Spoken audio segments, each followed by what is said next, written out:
जैसे मैंने पहले ना बहुत बुरे बुरे कर्म किए हैं। तो अभी अवस्था ही कितनी तेरी रे, इतने बुरे कर्म कैसे? सच्ची में मैंने लॉकडाउन में मतलब जो गंदी गंदी चीजें होती है ना वो सब कुछ किए हैं। जब से आपका संग मिला तब से मैंने वो चीज नहीं की है। अच्छा। और फिर भी जब दोस्तों के साथ बैठता हूँ तो वो मुंह से निकल जाता है और फिर बाद में पछतावा होता है। फिर बाद में राधा राधा नाम का मुझे ये दर्द होता है कि मैं उस टाइम क्यों नहीं याद कर पाया वो। बिल्कुल। वैसे बहुत अच्छे बच्चे हो, पर इतनी, और यही तो मैं आश्चर्य होता है, इतनी अवस्था में बच्चों में गंदगी जो आ रही है, बहुत गलत। मुझे किसी दोस्त ने बताया था। ऐसे दोस्त दुश्मन होते हैं। पढ़ाया भी जाता है। आए ये पढ़ाया जाता है 8वीं कक्षा में, अभी मैं जा रहा हूँ। बड़े बच्चे बता रहे थे ये सब अभी पढ़ाया जाएगा हमारा भी। अच्छा। यार हमारे समय में तो ऐसा नहीं पढ़ाया जाता था। अब ऐसा कुछ विषय आया है क्या? मुझे तो पता नहीं। जो करने की कोशिश मैंने भी सुना है, है? न्यूज में सुना है कि कोशिश कर रहे हैं, मतलब ये इस चीज की इंफॉर्मेशन स्कूल में देने की। हाँ, अगर बच्चों को जानकारी बचाव पक्ष में दी जाए तो बहुत अच्छा है। छोटे छोटे बच्चे हैं, लेकिन अगर बच्चों को उत्साहित किया जाए इसके लिए, तब तो बहुत मतलब नकारात्मक सोच आ जाएगी ना हमारे समाज। अब ये हमारी समाज की नई पीढ़ी है।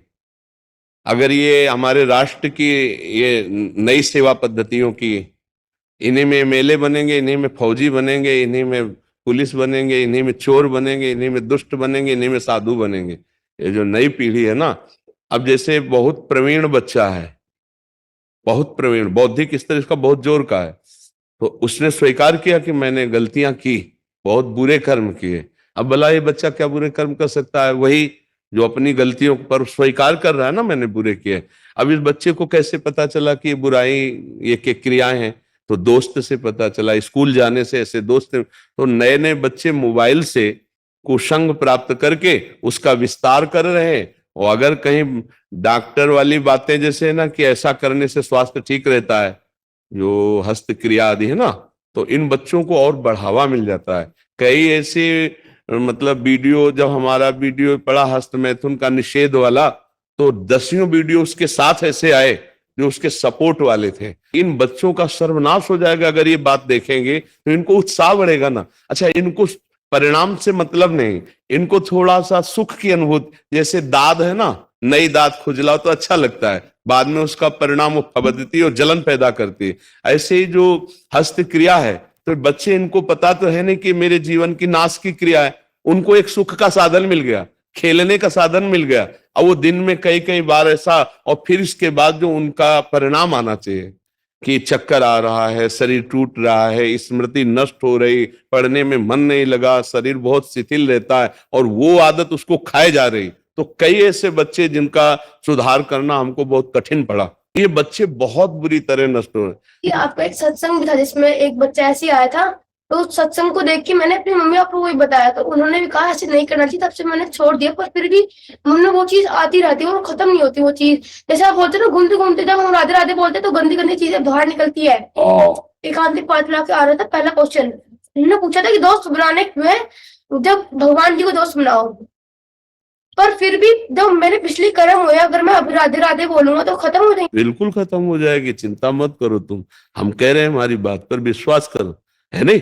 जैसे ऐसे ही राधा नाम तुम्हारे पूरे गंदे लिखावट को अंदर से एकदम क्लीन कर देगा, मन को। अब अच्छे अच्छे संस्कार उसमें लिख लो। बिल्कुल पक्का समझना कि ये नाम क्या करता है, डिलीट करता है, समस्त अशुभ संस्कारों को नष्ट करता है। बच्चे बहुत सारे ये गंदी बातें करते हैं जी। टीचरों को बताओ तो वो मतलब अच्छे होते हैं पढ़ने में वो बच्चे, तो टीचरों को बताओ तो टीचर हम ही लोग को गलत साबित करते हैं। नहीं बच्चा, तुम ये बात मत मानना। थोड़े दिन की पढ़ाई की अच्छाई, उनकी जो बुराई उनके साथ लग गई, वो उनको नष्ट कर देगी। वो आगे चल करके बहुत ही हीन प्रकृति वाले बन जाएंगे। वो कोई न कोई व्यसन करने लगेंगे, कहीं न कहीं गंदे आचरणों में फंस करके भगवान को कहने लगते हैं उल्टा। हाँ बच्चा, क्योंकि उनको के बारे में कि हाँ महाराज जी, अभी एक फिल्म भी आई थी, उसमें ये दिखाया गया है, ये फिल्म फिर ये बात कोर्ट तक पहुंचा, कोर्ट उसको सही माना, डॉक्टर सही माना, मूवी का नाम था ओ माय गॉड। और डॉक्टर ने सही माना और जज ने सही बोला। अब हम लोग भी कंफ्यूज करते हैं जो क्या सही है क्या गलत है, तो हम लोग ऐसे पापी।